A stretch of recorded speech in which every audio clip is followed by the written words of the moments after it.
I think the bigger concern is if the actual phones sell through into Q3, because I think people are banking on Q3 smartphones being good once we get through this coronavirus concern. So that's why we're still more positive on the data center names like AMD, NVIDIA, and even ADI now has just reported solid numbers this morning. So I think you still want to be more exposed to data center if you want to de-risk yourself of the supply chain issues, but it's not really surprising that people are buying the dip on a quarter push out. All right, so it's really data center that's driving your thesis, right? Data centers are primary thesis for 2020. That's why we're long AMD, NVIDIA, ADI with their 48-volt product, and memory as well, which would be Western Digital and Micron. Vijay, how about you? Yeah, I kind of agree, but I think the entire supply chain, not just handsets, but automotive, PC, and data center, would all be affected, industrial included. But what investors are positioning for is that you see demand getting pushed out more into the June quarter. And so where June quarter tends to be flattish, you could have a pretty much stronger guide than seasonal. So I think it's not just data centers, but you would see a much bigger pickup in handsets as well, with demand getting pushed out. Memory should be much stronger as demand gets pushed into June.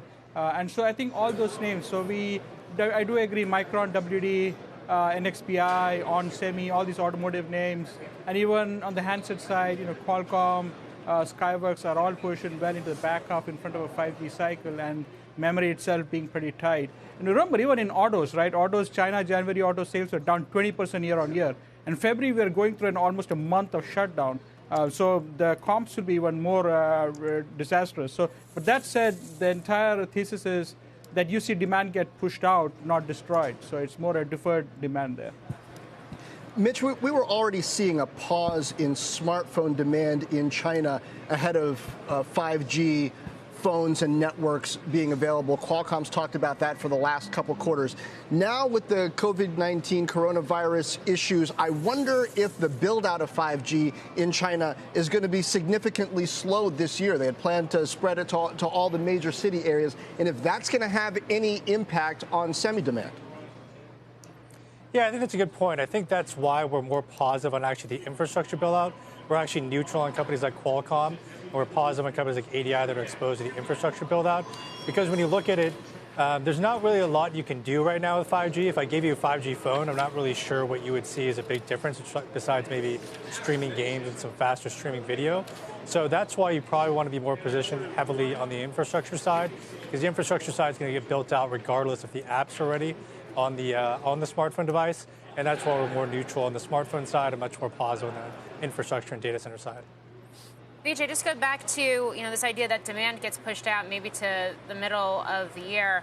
I mean, when you talk about the impact of something like coronavirus on restaurants or travel or some of these other sectors, one of the key questions is how much can be recouped. So I ask you that same question where semiconductors are concerned.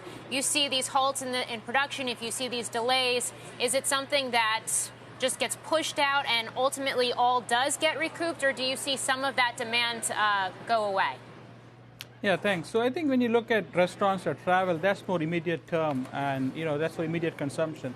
But when you're talking about electronics, data center demand, server demand, enterprise demand, 5G picking up, this is more of a multi-year ramps.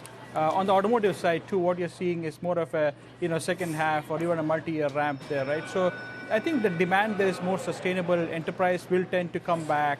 5G rollouts will happen because the telco, that's the long-term telco strategy. So we think those will sustain much more than more immediate consumption trends like food or travel, etc., restaurants, etc.